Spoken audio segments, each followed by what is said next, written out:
guys, pag-usapan lang natin ang breaking news. Ayon kasi sa balibalita, OMG, Catherine Bernardo umaayaw sa pag-aarana ni James. Gusto ni Kat sa mga fans. Grabe nga naman kasi tila baka nga naman kasi may magalit.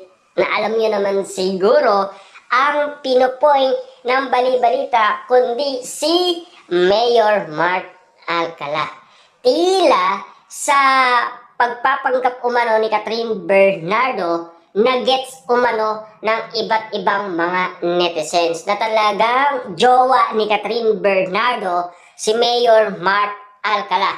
Uling-uli na sa akto ayon sa bali-balita. Siyempre alam niyo naman siguro kung ano ang meaning ng ginagawa ni Catherine Bernardo. Yan tuloy. Nahihila umano ni Mayor Mark Alcala si Catherine Bernardo para mawala ang ningning niya sa lahat ng mga netizens, lalong-lalo na sa mga fans.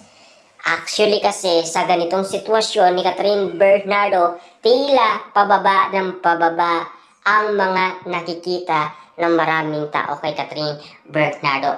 Alam niyo naman siguro ang balita kay Catherine Bernardo. Tumahimik yan at inahanap-hanap ng maraming tao kung bakit walang ayuda galing kay Catherine Bernardo. Siyempre alam niyo na siguro kung bakit. Marami na umanong kumakalat na balitang batikos umano kay Catherine Bernardo at Mayor Mark Alcala. Tila hindi na nagugustuhan ni Catherine Bernardo ang ganitong sitwasyon. Sana naging solo project na lang ni Catherine Bernardo. Ngayon, nagets na ng iba't ibang mga tao kung bakit niya naman kasi solo lang si Catherine Bernardo ang nasa gitna. Ibig sabihin, sina James nandoon lang sa pinakamaliit na parte ng poster at si Maja Salvador.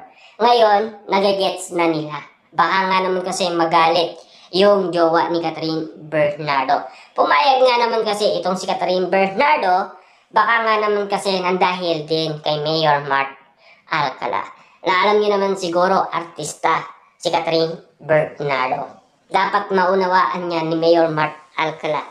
Dahil may kapartner din naman si James Reid, di ba? Na alam niyo naman siguro, gumagawa ng paraan si James para nga naman kasi kiligin ang maraming tao at lalong-lalo na sa pagpupromote nila, tila hindi na umano sumasabay itong si Catherine Bernardo. Parang wala na talagang ningning na nakikita umano kay Catherine Bernardo. Tila tumatahimik na siya.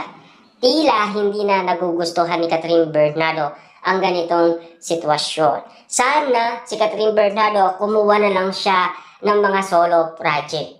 Sana wala na lang siyang collab team, lalong-lalo na kung may magagalit.